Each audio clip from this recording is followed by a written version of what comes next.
സ്വാഗതം സുഹൃത്തുക്കളെ. ഇന്ന് ഞാൻ നിങ്ങളെ പരിചയപ്പെടുത്താൻ പോകുന്നത് DJI Osmo Pocket എന്ന് പറയുന്ന ഒരു ഭാരം കുറഞ്ഞ, വളരെ ഉയരം കുറഞ്ഞ ഒരു 4K ക്യാമറയുള്ള ഒരു ഗിംബൽ സ്റ്റെബിലൈസറാണ്. ഈ ക്യാമറയുടെ ബേസിക് സെറ്റപ്പും കൂടുതൽ ഫീച്ചേഴ്സും ഞാനിതിൽ ഉൾക്കൊള്ളിച്ചിട്ടുണ്ട്. അതുകൊണ്ട് വീഡിയോ തീർച്ചയായും മുഴുവനായും കാണാൻ ശ്രമിക്കുക. 256 GB മൈക്രോ SD കാർഡിൽ 4K 60 frame per second cinematic വീഡിയോയും 12 മെഗാപിക്സൽ സ്റ്റിൽ ഫോട്ടോകളും റെക്കോർഡ് ചെയ്യാനുള്ള ലെൻസ് കൂടെ ഉൾക്കൊള്ളിച്ചിട്ടുണ്ട്. മൈക്രോ SD കാർഡ് ഈ പാക്കേജിൽ വരുന്നില്ല. വളരെ ചെറിയൊരു സ്ക്രീനും വളരെ ഡെലിക്കേറ്റ് ആയിട്ടുള്ള ഒരു ഗിംബൽ സിസ്റ്റവുമാണ് ഇതിന് കൊടുത്തിട്ടുള്ളത്. അതുകൊണ്ട് തന്നെ വളരെ സൂക്ഷിച്ച് മാത്രം ഉപയോഗിക്കേണ്ട ഒരു ക്യാമറയാണിത്. ബോക്സിനകത്ത് ഒരു Type C കേബിള്, ഒരു ഐഫോൺ കണക്ടർ, ഒരു Type C കണക്ടർ, ഒരു ഹാർഡ് ക്യാരിയിങ്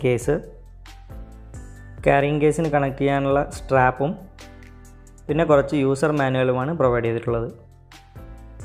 വളരെ അനായാസം കൈകാര്യം ചെയ്യാൻ പറ്റുന്ന ഒരു ക്യാമറയാണിത്. ക്യാമറ നമ്മുടെ കൈക്കുള്ളിൽ ഒതുങ്ങുന്നത് കൊണ്ട് തന്നെ നമുക്ക് പുറത്ത് പോയിട്ടൊക്കെ വീഡിയോസൊക്കെ ചെയ്യുന്ന സമയത്ത് അധികം ആരും ശ്രദ്ധയിൽപ്പെടാതെ തന്നെ നമുക്ക് വീഡിയോസൊക്കെ എടുക്കാം. അപ്പോൾ നമുക്കിതൊന്ന് ഓൺ ചെയ്ത് നോക്കാം. റൈറ്റ് സൈഡിലുള്ള ഈ ബട്ടണാണ് പ്രസ് ചെയ്യേണ്ടത് സ്വിച്ച് ഓൺ ചെയ്യാൻ വേണ്ടിയിട്ട്. ഓൺ ചെയ്ത് കഴിഞ്ഞ് ലാംഗ്വേജ് സെലക്ട് ചെയ്യുക. ലാംഗ്വേജ് സെലക്ട് ചെയ്ത് കഴിയുമ്പോഴേക്കും ഡിവൈസ് നോട്ട് ആക്ടിവേറ്റഡ് എന്ന് പറയുന്നിട്ട് ഒരു കമാൻഡ് ഇതിൽ കാണാം. ഡിവൈസ് ആക്ടിവേറ്റ് ചെയ്യുന്നതിനായി DJI Mimo എന്ന ആപ്പ് ഡൗൺലോഡ് ചെയ്യേണ്ടതാണ്. അപ്പോൾ ഗൂഗിൾ പ്ലേ സ്റ്റോറിലും ആപ്പിൾ സ്റ്റോറിലും ഇത് അവൈലബിൾ ആണ്. ആപ്പ് ഡൗൺലോഡ് ചെയ്ത് ഇൻസ്റ്റാൾ ചെയ്തതിന് ശേഷം ഡിവൈസ് നമുക്ക് രജിസ്റ്റർ ചെയ്യേണ്ടതാണ്. അപ്പോൾ നമുക്കിത് രജിസ്റ്റർ എങ്ങനെയാണ് ചെയ്യുന്നതെന്ന് നോക്കാം. അപ്പോൾ ഞാനിത് ഇൻസ്റ്റാൾ ചെയ്തിട്ടുണ്ട്. ഇനി ആപ്പ് ഓപ്പൺ ചെയ്ത് ആപ്പിൽ കൊടുത്തിട്ടുള്ള നിർദ്ദേശങ്ങൾ അതുപോലെ ഫോളോ ചെയ്യുക.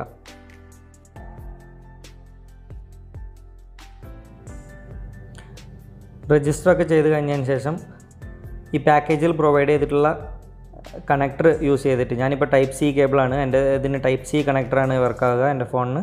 അപ്പോൾ അത് Type C കണക്ടർ ഞാനിതിന് കണക്ട് ചെയ്തതിന് ശേഷം ഈ ഫ്രണ്ടിലൊരു ക്യാപ്പ് ഉണ്ട്, ആ ക്യാപ്പ് റിമൂവ് ചെയ്തിട്ട് Type C കണക്ടർ കണക്ട് ചെയ്യുക. ഈ ക്യാമറയിൽ എനിക്ക് ഫീലായിട്ടുള്ള ഏറ്റവും വലിയ പോരായ്മ ഇത് തന്നെയാണ്. ഇത്രയും ഭാരം കുറവെന്ന് പറഞ്ഞാൽ കൂടെ നമ്മുടെ ഫോണിൻ്റെ കണക്ടറിന് സപ്പോർട്ട് ചെയ്യുന്നതിനേക്കാളും കൂടുതൽ ഭാരം തന്നെയുണ്ട്. അതുകൊണ്ട് ഇത് കണക്ട് ചെയ്ത് കഴിഞ്ഞാലാണ് ഏറ്റവും കൂടുതൽ ഫീച്ചർ ഈ ഇതിൽ ക്യാമറയിൽ യൂസ് ചെയ്യാൻ പറ്റുക. പക്ഷേ ഇതുപോലെ കണക്ട് ചെയ്തിട്ട് നമുക്ക് എന്തായാലും യൂസ് ചെയ്യാൻ പറ്റത്തില്ല. ഇനി നമുക്ക് ഈ ഡിവൈസ് ഒന്ന് രജിസ്റ്റർ ചെയ്ത് കൊടുക്കാം. അപ്പോൾ ഇതിൽ എന്തൊക്കെയാണ് പറയുന്നത് അത് ഫോളോ ചെയ്ത് ഡിവൈസ് രജിസ്റ്റർ ചെയ്യേണ്ടതാണ്. ഡിവൈസ് രജിസ്റ്റർ ചെയ്ത് കഴിഞ്ഞാൽ മാത്രമേ നമുക്കിത് ഉപയോഗിക്കാൻ പറ്റത്തുള്ളൂ. അപ്പോൾ ഞാൻ ക്യാമറ രജിസ്റ്റർ ചെയ്തിട്ടുണ്ട്. വേറെ ഒരു പ്രധാനപ്പെട്ട പ്രശ്നം എന്താണെന്ന് വെച്ച് കഴിഞ്ഞാൽ ഇത് കണക്ട് ചെയ്യുന്ന സമയത്ത് നമ്മളെ മൊബൈൽ ഇതിൽ നിന്ന് ചാർജ് ആവുന്നത് കൊണ്ട് തന്നെ വേഗം ഇതിൻ്റെ ചാർജ് ഡൗൺ ആവാനും സാധ്യതയുണ്ട്. ഇതിലിപ്പോൾ മെയിൻ സ്ക്രീൻ ഞാനിപ്പോൾ ഇതിൽ സെറ്റിങ്സ് എന്തൊക്കെയാണ് ഉള്ളതെന്ന് ഒരു ബേസിക് ഐഡിയ കൂടെ തരാം. അപ്പോൾ ഇതിൽ മേലെ ഇവിടെ കാണിക്കുന്ന ഇതിൻ്റെ മോഡ് ഏതാണെന്നുള്ളത് ഇപ്പോൾ ഇവിടെ കാണിക്കുന്നുണ്ട്. ഈ റൈറ്റ് സൈഡിൽ ഇതിൻ്റെ ബാറ്ററി, ഈ ബോട്ടമിൽ മെമ്മറി കാർഡിൻ്റെ സ്പേസ്, പിന്നെ സ്ക്രീൻ ലെഫ്റ്റിലോട്ടേക്ക് സ്വൈപ്പ് ചെയ്ത് കഴിഞ്ഞാൽ ഇതിൽ ഓൾറെഡി ഉള്ള ഫയൽസ്, ഞാൻ വീഡിയോ എടുത്തിട്ടുണ്ടെങ്കിൽ ആ ഫയൽസൊക്കെ ഇവിടെ വരും. ഇനി റൈറ്റ് സൈഡിൽ വിവിധ മോഡ്സാണ്. Photo, video, slow motion, time lapse, panorama, ഇങ്ങനെ കുറച്ച് മോഡുകൾ കാണുന്നുണ്ട്.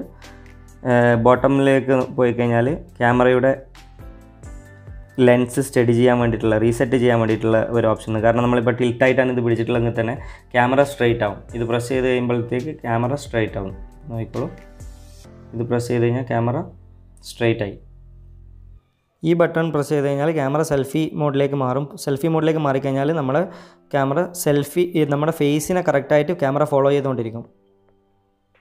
ഇത് നമ്മളെ ഫോളോ ചെയ്യുന്ന ഒരു ഓപ്ഷനാണ്. ഇപ്പോൾ ഒരു സബ്ജക്റ്റിനെ ഫാസ്റ്റായിട്ട് ഫോളോ ചെയ്യാനാണ് ഇതിപ്പോൾ പ്രസ് ആയിട്ടുള്ളത്. ഇത് സ്ലോ ആയിട്ട് ഫോളോ ചെയ്യാൻ വേണ്ടിയിട്ട്. ഇത് ഗിംബലിൻ്റെ സെറ്റിംഗ് ആണ്. ഈ ഉള്ള ഓപ്ഷനിൽ നമ്മൾ ടിൽറ്റ് ചെയ്ത് കഴിഞ്ഞാൽ കൂടെ ക്യാമറ സ്ട്രെയിറ്റ് ആയിട്ട് നിൽക്കുക. അപ്പോൾ നമ്മൾ അങ്ങോട്ടോ ഇങ്ങോട്ടോ തിരിച്ചാൽ കൂടെ ക്യാമറയുടെ ഡയറക്ഷൻ ഒരേ ഡയറക്ഷൻ തന്നെയായിരിക്കും. ഇത് ഓൺ ചെയ്ത് കഴിഞ്ഞാൽ നമ്മൾ ടിൽറ്റ് ചെയ്യുന്നതിനനുസരിച്ച് ക്യാമറ വളരെ സ്മൂത്തായിട്ട് ടിൽറ്റാവും. അങ്ങോട്ടേക്ക് ടിൽറ്റ് ചെയ്ത് കഴിഞ്ഞാലും ക്യാമറ അത് സ്മൂത്തായിട്ട് നമ്മളുടെ മൂവ്മെൻറ്റിനെ അത് ഫോളോ ചെയ്തുകൊണ്ടിരിക്കും. പിന്നെ മുകളിൽ നിന്ന് താഴോട്ട് ഡ്രാഗ് ചെയ്ത് കഴിഞ്ഞാൽ സെറ്റിങ്സ്, സ്ക്രീന് ഏത് തരത്തിലാണ് വേണ്ടത്, ഫുൾ സ്ക്രീൻ ആയിട്ടാണോ അല്ല നോർമൽ വീഡിയോ ഉള്ളതുപോലെയാണോ വേണ്ടത്, അതാണിത്. ഇത് auto focus, type of auto focus ഉണ്ട്. പ്രോ മോഡ്, ഇത് സ്ക്രീനിൻ്റെ ബ്രൈറ്റ്നസ് ആണിത്. അതിനുശേഷം ഇത് വാട്ടർ പ്രൂഫ് ഒരു കേസ് വരാനുണ്ട് ഇതിന്. ആക്ച്വലി ഇതിൻ്റെ ഒന്നിച്ച് വരുന്നതല്ല, അത് സെപ്പറേറ്റ് ആയിട്ട് വാങ്ങേണ്ടതാണ്. അപ്പോൾ ആ കേസ് യൂസ് ചെയ്യുന്ന സമയത്ത് ഇത് ഓൺ ചെയ്ത് കഴിഞ്ഞാൽ അതിൻ്റെ ഡയറക്ഷൻ ആ കേസിലേക്ക് ഇടേണ്ട രീതിയിലേക്കാവും. നമുക്ക് ഇതിലേക്കൊരു മെമ്മറി കാർഡ് ഇട്ടതിന് ശേഷം ഇതിൻ്റെ വീഡിയോ ഫീച്ചേഴ്സ് നോക്കാം. അപ്പോൾ മെമ്മറി കാർഡ് യൂസ് ചെയ്യുമ്പോൾ വളരെ സ്പീഡ് കൂടിയ മെമ്മറി കാർഡ് തന്നെ യൂസ് ചെയ്യേണ്ടതാണ്. ഒന്നാമതുള്ളത് ഫോട്ടോ എന്നുള്ളൊരു ഓപ്ഷനാണ്. ഫോട്ടോ എന്നുള്ള ഓപ്ഷൻ നമുക്കിതിൽ ഫോട്ടോ എടുക്കാനുള്ള 12 മെഗാ പിക്സൽ ക്യാമറയിൽ നമുക്ക് ഫോട്ടോ എടുക്കാനുള്ള ഒരു ഓപ്ഷനാണ്. അത് കഴിഞ്ഞാലുള്ളത് വീഡിയോ ആണ്. അത് കഴിഞ്ഞിട്ട് വരുന്നതാണ് സ്ലോ മോഷൻ. അപ്പോൾ സ്ലോ മോഷൻ നമുക്കൊന്ന് സെലക്ട് ചെയ്തിട്ട് എങ്ങനെയാണെന്ന് നോക്കാം. ഫോട്ടോസ്, വീഡിയോസ് എന്നീ ബേസിക് ആയിട്ടുള്ള കാര്യങ്ങളെക്കുറിച്ചിട്ടൊന്നും ഞാനിതിൽ പറയുന്നില്ല. എനിക്ക് വളരെ ഇഷ്ടപ്പെട്ട കുറച്ച് ഫീച്ചേഴ്സ് മാത്രമേ ഞാനിതിൽ പറയുന്നുള്ളൂ. പിന്നെ ഫോട്ടോസിൻ്റെയും വീഡിയോസിൻ്റെയും ഒക്കെ ക്ലാരിറ്റി ഞാൻ ഒരു വീഡിയോ സെപ്പറേറ്റ് ആയിട്ട് ചെയ്യുന്നതായിരിക്കും. അത് വീഡിയോ എടുത്തിട്ട് ആ വീഡിയോയുടെ സാമ്പിൾ ഞാൻ നിങ്ങൾക്ക് അപ്ലോഡ് ചെയ്ത് തരുന്നതായിരിക്കും. അപ്പോൾ വേറെ ഒരു പ്രധാന കാര്യം എന്ന് പറഞ്ഞു കഴിഞ്ഞാൽ ഇതിൽ ഞാൻ ഉപയോഗിച്ചിട്ടുള്ള ക്യാമറ, പിന്നെ മെമ്മറി കാർഡ്, ഇതിൻ്റെയൊക്കെ ലിങ്ക് ഞാൻ ഡിസ്ക്രിപ്ഷനിൽ കൊടുത്തിട്ടുണ്ട്. അപ്പോൾ നിങ്ങൾ ഡിസ്ക്രിപ്ഷനിൽ പോയി നോക്കിക്കഴിഞ്ഞാൽ ഇപ്പോഴുള്ള റേറ്റും കാര്യങ്ങളൊക്കെ നിങ്ങൾക്ക് മനസ്സിലാക്കാവുന്നതായിരിക്കും. അടുത്തതായി എനിക്ക് വളരെ ഇഷ്ടപ്പെട്ട ഫീച്ചർ ഇതിൻ്റെ ടൈം ലാപ്സ് ആണ്. അപ്പോൾ ടൈം ലാപ്സ് ഇത് ഈ ക്യാമറയിൽ ഡയറക്റ്റായിട്ട് സെലക്ട് ചെയ്യുമ്പോൾ നോർമലായിട്ടുള്ളൊരു ടൈം ലാപ്സ് ആണ് വരുന്നത്. പക്ഷേ ഇത് നമ്മൾ ആപ്പ് യൂസ് ചെയ്തിട്ട് ടൈം ലാപ്സ് സെറ്റ് ചെയ്യുന്ന സമയത്ത് നമ്മൾ 2 ഡയറക്ഷൻ സെറ്റ് ചെയ്ത് കൊടുത്തു കഴിഞ്ഞാൽ ക്യാമറ ഒരു ഡയറക്ഷനിൽ നിന്നും മറ്റൊരു ഡയറക്ഷനിലേക്ക് ടൈം ലാപ്സിനനുസരിച്ചിട്ട് അത് മൂവ് ആയിട്ട് നല്ലൊരു സിനിമാറ്റിക് വീഡിയോ ഇതിൽ പ്രസൻ്റ് ആവുന്നതായിരിക്കും. അപ്പോൾ ഞാൻ ഏകദേശം 3 മിനിറ്റോളം എടുത്തിട്ട് ചെയ്തൊരു വീഡിയോൻ്റെ പ്രിവ്യൂ ആണ് അടുത്തത്. ഈ ടൈം ലാപ്സ് ചെയ്തതിൻ്റെ പ്രിവ്യൂ നിങ്ങൾക്ക് കാണിച്ചു തരാം. അപ്പോൾ ഇതാണ് ഞാനൊരു 3 മിനിറ്റ് ചെയ്തിട്ടുള്ള ഒരു വീഡിയോൻ്റെ ടൈം ലാപ്സ് പ്രിവ്യൂ. ഇനി എനിക്ക് വളരെയധികം ഇഷ്ടപ്പെട്ട ഒരു ഫീച്ചറാണ് ഇതിൻ്റെ സബ്ജക്റ്റ് ട്രാക്കിംഗ് എന്ന് പറയുന്നത്. നമ്മളിപ്പോൾ ഒരു സബ്ജക്റ്റ് സ്ക്രീനിൽ സെലക്ട് ചെയ്ത് ഡബിൾ ക്ലിക്ക് ചെയ്ത് കൊടുത്തു കഴിഞ്ഞാൽ ക്യാമറ ആ സബ്ജക്റ്റിനെ ഫോളോ ചെയ്തുകൊണ്ടിരിക്കും. അപ്പോൾ അതിൻ്റെ ഒരു പ്രിവ്യൂ ആണ് ഇപ്പോൾ നിങ്ങൾക്ക് കാണിച്ചു തരാൻ പോകുന്നത്.